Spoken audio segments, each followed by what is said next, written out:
Merci bien, papa, pour votre exposé très enrichissant. Ce n'est pas une question. Je voudrais juste vous demander de revenir sur les deux livres dont vous avez parlé ainsi que l'auteur. C'était à quel niveau? Je parlais tellement de livres. Oui, les deux derniers livres. Comment? Ok, les lois de la nature humaine de Robert Greene. Attendez, je vais vous montrer ça. J'encourage tous les pasteurs à acheter ce livre et à le lire. Les lois de la nature humaine. C'est-à-dire, il rentre dans les profondeurs de la psychologie humaine qui concerne à la fois les chrétiens comme les non-chrétiens. Si tu lis ce livre-là, ça va t'aider à savoir qui est l'homme, comment l'homme réagit, anticiper sur certaines choses qui concernent la nature humaine. Et puis j'avais parlé de quel autre livre? Voilà, les 48 lois, c'est le même auteur. Les 48 lois, je vous montre. Les 48 lois, lui, c'est un must. Les 48 lois, vous devez obligatoirement le lire. Mais il faut le lire dans le but de comprendre comment les gens agissent et quelles sont les motivations derrière les actions des gens. Ce livre est un livre qui va vous aider profondément. Il est un tout petit peu volumineux, mais il est intéressant à lire. Et il y a la version pocket, donc la version résumée. Est-ce qu'on peut se tenir debout pour prier? Bishop, yes. Ok. À toute l'assistance, ma dernière question, toujours par rapport à ce que vous aviez enseigné. Vous aviez également dit dans la foulée que c'est la qualité de la préparation qui détermine le succès du ministère dans le temps. Soit la qualité ou bien la faiblesse de la préparation.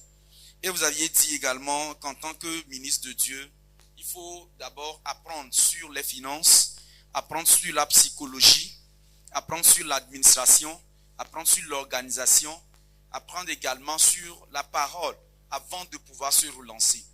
Mais ma question, elle est la suivante. De nos jours, on nous laisse entendre dans les conférences au Nigeria que anointing without money and material is annoyance.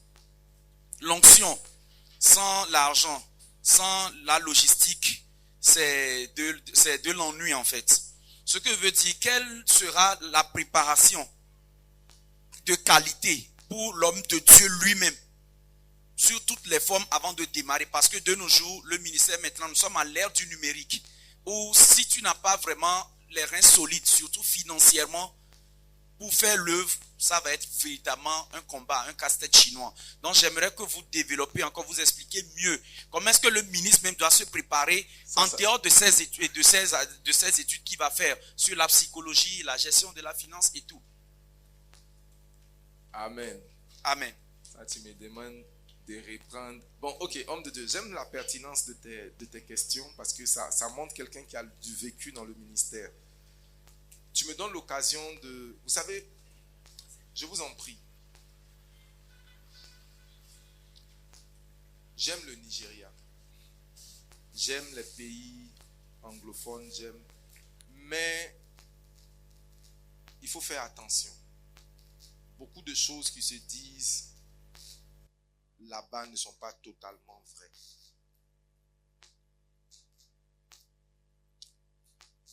Je vous encourage, si vous avez des moyens, à voyager et à vous rendre en Turquie. Je vous ai dit que l'un des points par lesquels on évalue la réussite dans le ministère, c'est la pérennité du ministère. La Turquie était jadis un pays chrétien. Mais aujourd'hui, c'est un pays musulman. Quand nous voyageons pour aller là-bas, on va pour observer les ruines des églises, qui sont le témoignage qui nous encourage, nous autres chrétiens d'Afrique, que ce qu'on lit dans la Bible là, c'est vrai. On ne doute pas, mais on touche là. Mais les gens qui sont autour, qui vivent là, ils nous regardent comme des oiseaux. Ceux les gens venus faire quoi? Parce que la parole de Dieu ne leur dit rien. il y a peut-être des siècles en arrière, c'était des terres de réveil. Donc on doit se poser la question, comme le Seigneur dit, si l'œuvre bâtie par une personne ne tient pas, il y a quelque chose de mal. Pourquoi est-ce que le réveil est passé de la Mésopotamie en Europe? Comment un pays comme l'Allemagne, qui a offert Martin Luther, qui a offert de grands rivalistes, est tombé comme il est tombé? Comment est-ce que un pays comme le pays de Charles Spurgeon, que l'Angleterre est tombée comme il est? Ça doit nous interpeller en tant qu'Africains que le réveil peut ne pas être permanent. Il y a eu des fautes, il y a eu des choses qui ont fait que l'œuvre qui a été bâtie par ces pères-là n'a pas suffi. Et je suis convaincu qu'au rythme où va, je suis un insider du mouvement de l'église des réveils au Nigeria. Je ne suis pas quelqu'un de l'extérieur. C'est pourquoi je ne suis pas facilement impressionnable. Quelqu'un qui enseigne que l'onction sans l'argent, c'est le bruit, nous envoie vers un évangile matérialiste. Quand j'entends par exemple un gars comme Jérémie Omotuyo qui dit à une femme, tu parles à qui?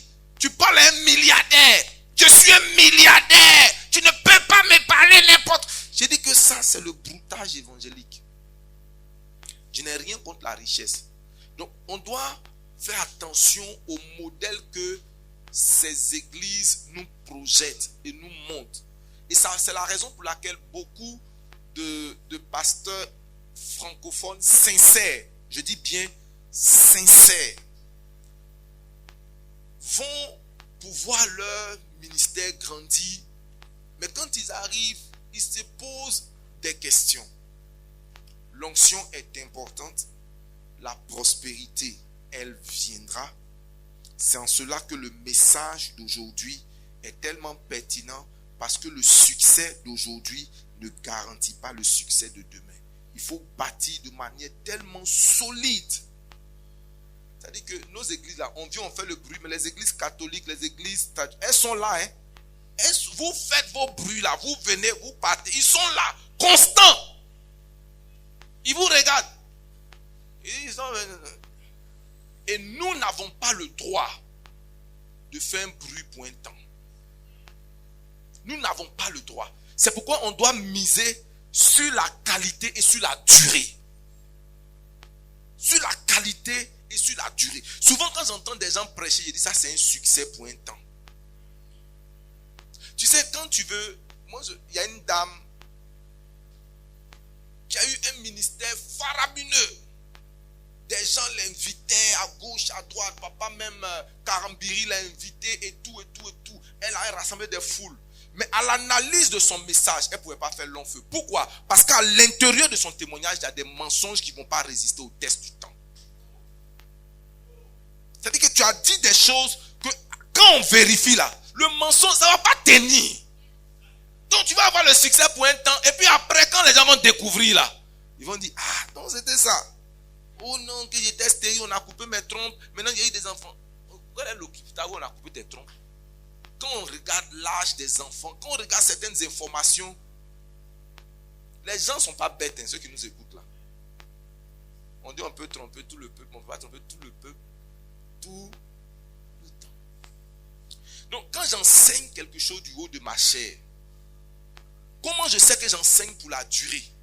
Lorsqu'on va reprendre mes messages, vous savez aujourd'hui, il y a un de nos frères, je ne mentionne pas le nom, quand les gens ont commencé à coller ces messages d'hier, ce que tu as dit hier, ce que tu dis maintenant, et ils vont sortir. Demain, quand ils vont sortir tes messages, tu es sûr que tu as tenu. Pose la question à ton voisin. Tu es sûr que tu vas t'en sortir. Bien aimé, il y a des hommes de Dieu qui mentent sur la chair. Ils mentent. Et quand ils mentent, comme tu es sincère, tu te dis que toi, tu sais le petit frère de Dieu. Peut-être que tu sais le petit frère du Saint-Esprit. C'est-à-dire que c'est un autre Saint-Esprit que tu sais. Mais c'est pour un temps. C'est comment? Pour un temps. Comment je le sais? Et je termine sur ça. Veuillez vraiment m'excuser. Vous savez, j'ai l'honneur et le privilège de connaître certaines personnes influentes dans le pays, en politique et dans les finances. Et je sais ce qu'ils disent de certaines personnes qu'on pense qu'elles ont du succès en apparence.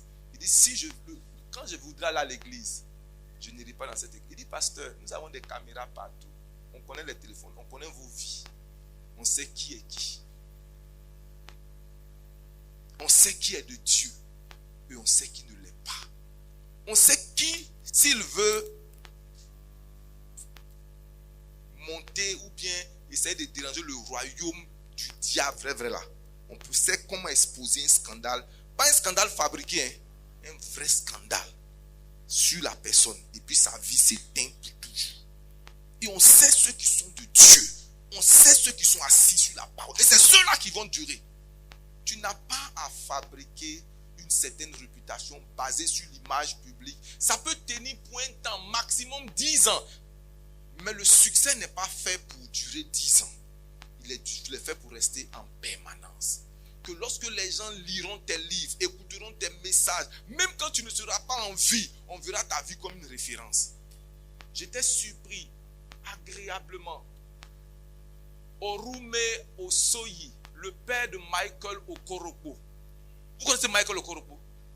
C'est le gars, s'il vous plaît, tapez Google et tapez YouTube. Ce monsieur prêche dans une dimension que tu ne peux pas. C'est-à-dire, Dieu a débloqué un autre niveau avec ce gars, de mystère de la parole. Son père s'appelle Aromé. Aromé est un gars à un moment donné qui a vécu en Côte d'Ivoire et qui a connu le prophète Kakou. Quand il prêche, il mentionne la vie du prophète Kakou. Il dit, il y a eu un prophète en Côte d'Ivoire. Nous, on court pour aller là-bas. Lui, il nous ramène. Il dit, nous avons eu en Côte d'Ivoire un prophète que vous ne connaissez pas. C'est-à-dire, le gars est mort, mais tout le monde est d'accord, y compris ses ennemis. De ton vivant, certains peuvent dire que non, toi, lui, là, je veux que tu vives de manière à ce que tu préserves l'héritage de demain. C'est vrai, on veut être riche, c'est vrai, on veut partir des ministères, mais on veut garder un nom.